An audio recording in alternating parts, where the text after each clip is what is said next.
Hey, Walter Sorrells back with more tips for the knife maker. Today, we're going to make a machete.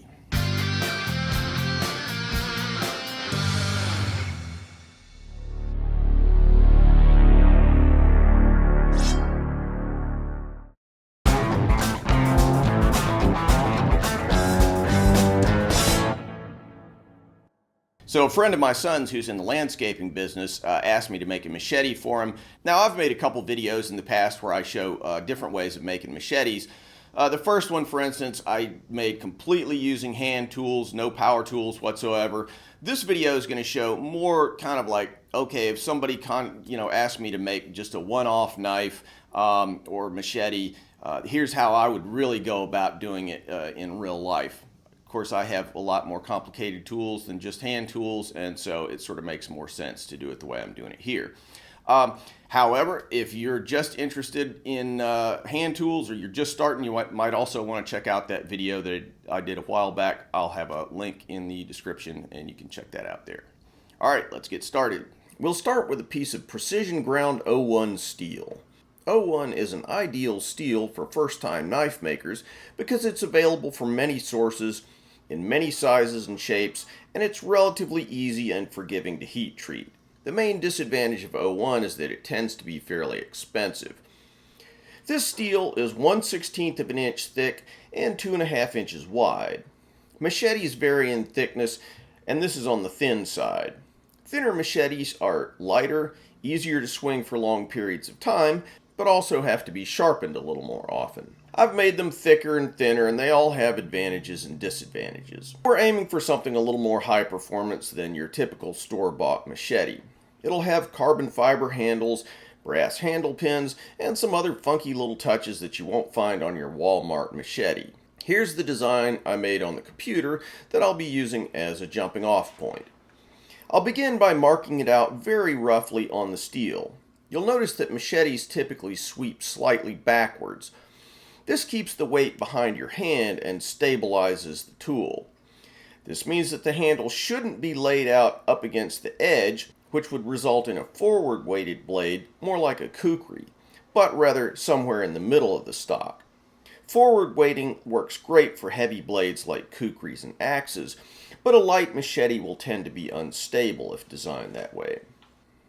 When I made the plans, I laid out these reference lines to represent the stock, just to show you how it cants backwards slightly from the axis of the handle. Speaking of plans for many of my builds, including this one, are available on my Patreon page to all Patreon subscribers who support my channel. Check out the link in the cards or the description for details. Anyway, with that location in mind, I'll drill the holes. I'm using the digital readout on my mill to lay these out really precisely, but there are plenty of other ways to do this. The key point here is that the holes you drill through the tang have to match the handle holes. In other videos, I show lower tech approaches to this, but basically you just need to drill the holes in the tang first, then drill through them into the handle material. That way everything's guaranteed to line up.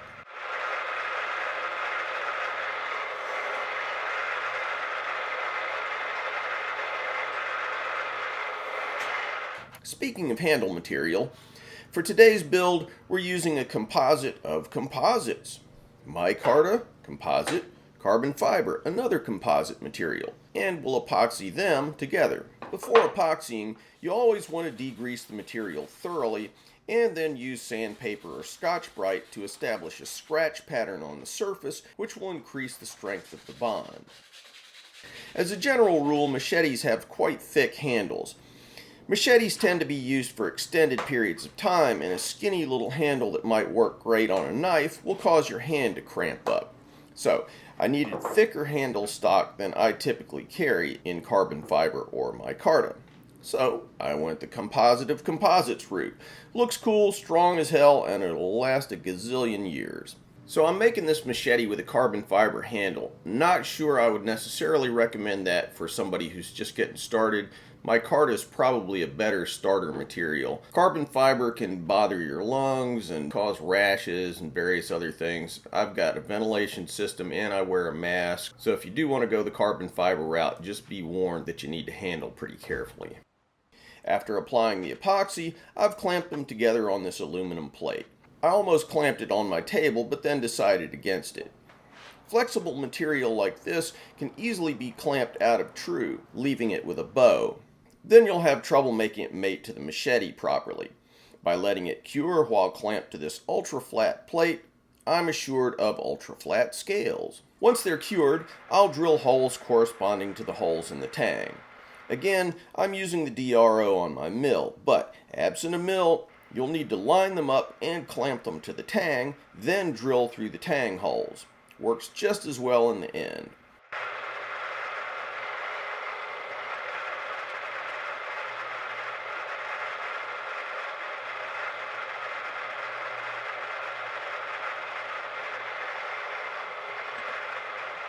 Hey guys, just a quick shout out to our sponsor, Combat Abrasives.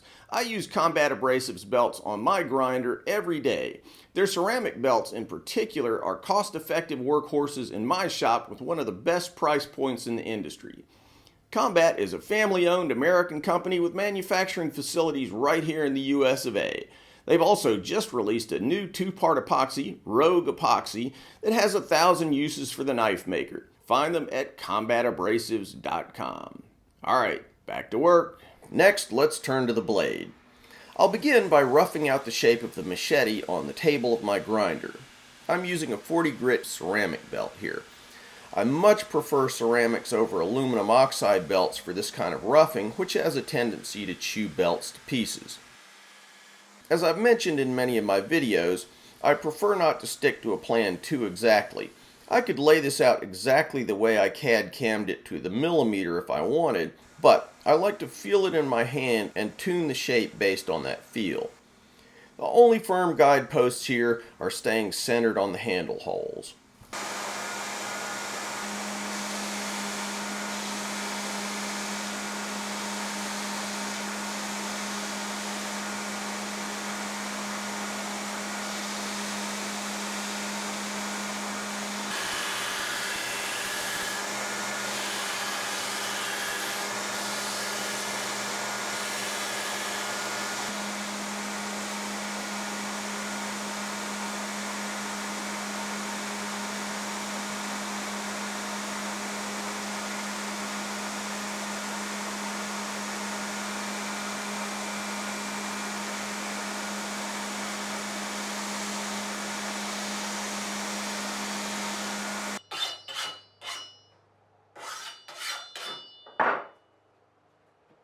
Once the blade's been shaped to my satisfaction, I'll heat treat it in my forge. Now normally I bevel the edge before heat treating, but for such a skinny blade, there's really no benefit in doing that. I'll heat the blade in my forge to a little past non-magnetic, aiming for 1500 degrees.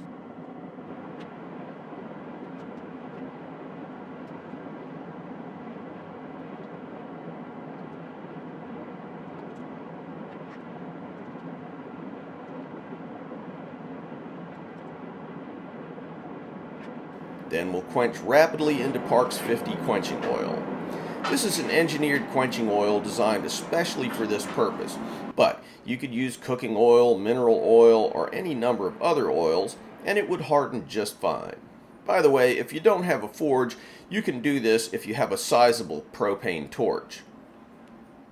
I'll link to another video in which I do just that. Now typically I temper my blades in a heat treating oven, but a blade this large won't fit.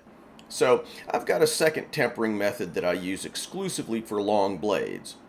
This long steel tube contains peanut oil that I heat with a propane burner similar to the ones on my forge. Using a pyrometer to track the temperature, I'll suspend the blade in peanut oil heated to about 490 degrees Fahrenheit. A quick nerdy footnote on tempering. The point of tempering is to reduce the brittleness of steel as it comes out of the quench, so that the blade won't chip or crack during use. An impact tool like a machete is susceptible to fracturing if it's not tempered hot enough.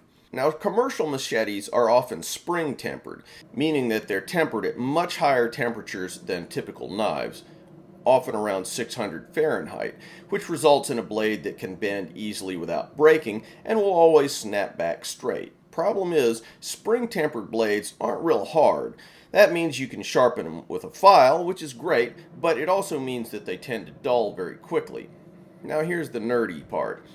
High carbon steels, when heated to between 500 and 600 Fahrenheit, often go through an embrittlement phase, which makes them both soft and brittle, the worst of both worlds. So, what I'm doing is easing up to the high end of the harder end of the tempering spectrum, with the intention of making the blade springy, but not too soft. FYI, if you decide to use an oil tempering rig like this, be very cautious. We're getting up near the flash point of the oil. If you just set the burner blasting and walk off to mow the lawn, you'll come back in a few minutes to find a giant pillar of fire in your shop. If your shop is still standing. Ask me how I know.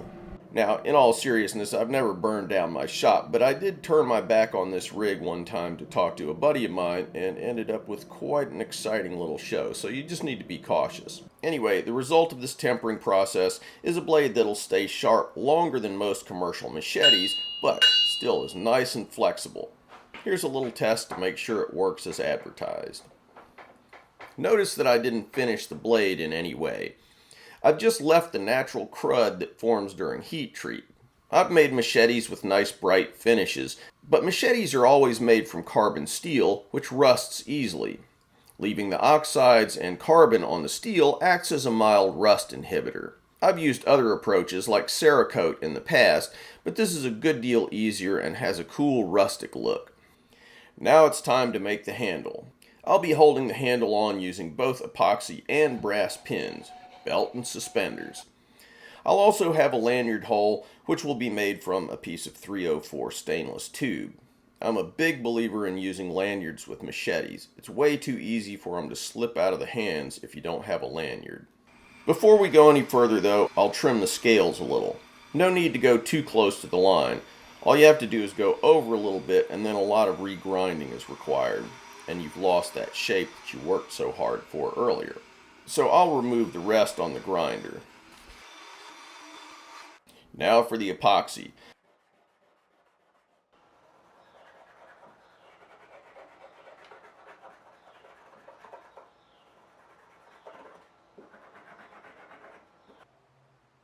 My sponsor, Combat Abrasives, scored me a little of their Rogue epoxy. Easy to use, 50-50 mix, then you slather it on.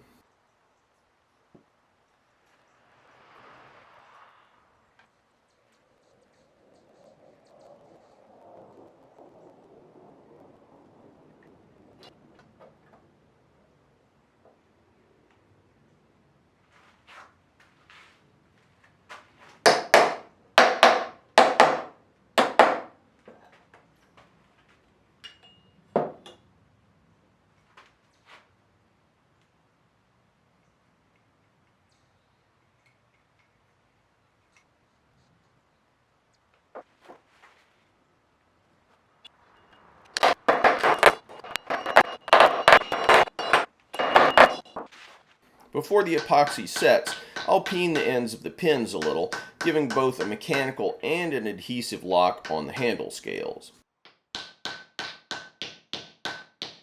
You don't have to go crazy with the peening, especially with wood. If you overdo it, you could split the scales. They just need to expand the tiniest fraction and they'll hold on nice and tight for a long, long time.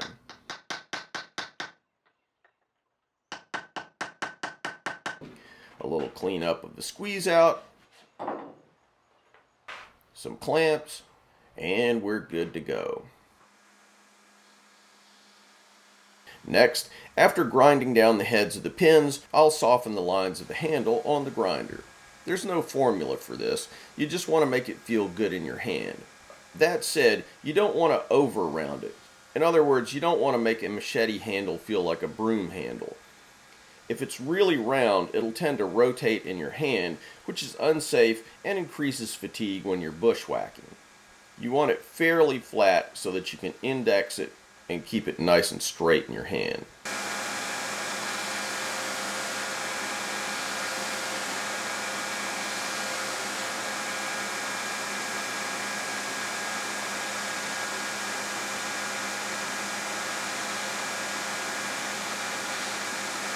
A little sharpening,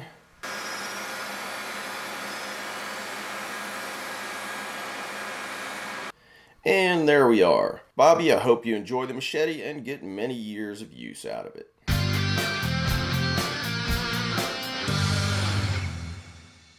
Thanks for watching, guys. If you feel like you got something out of this video, don't forget to subscribe. Also, click on the link to Patreon for a great way to give back to the channel. Plus, check me out on Instagram, Facebook, Twitter. Links in the description.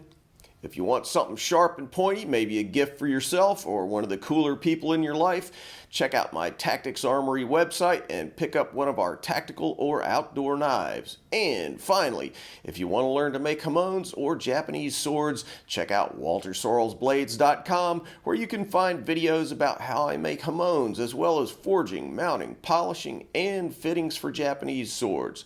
Thanks, and see you soon.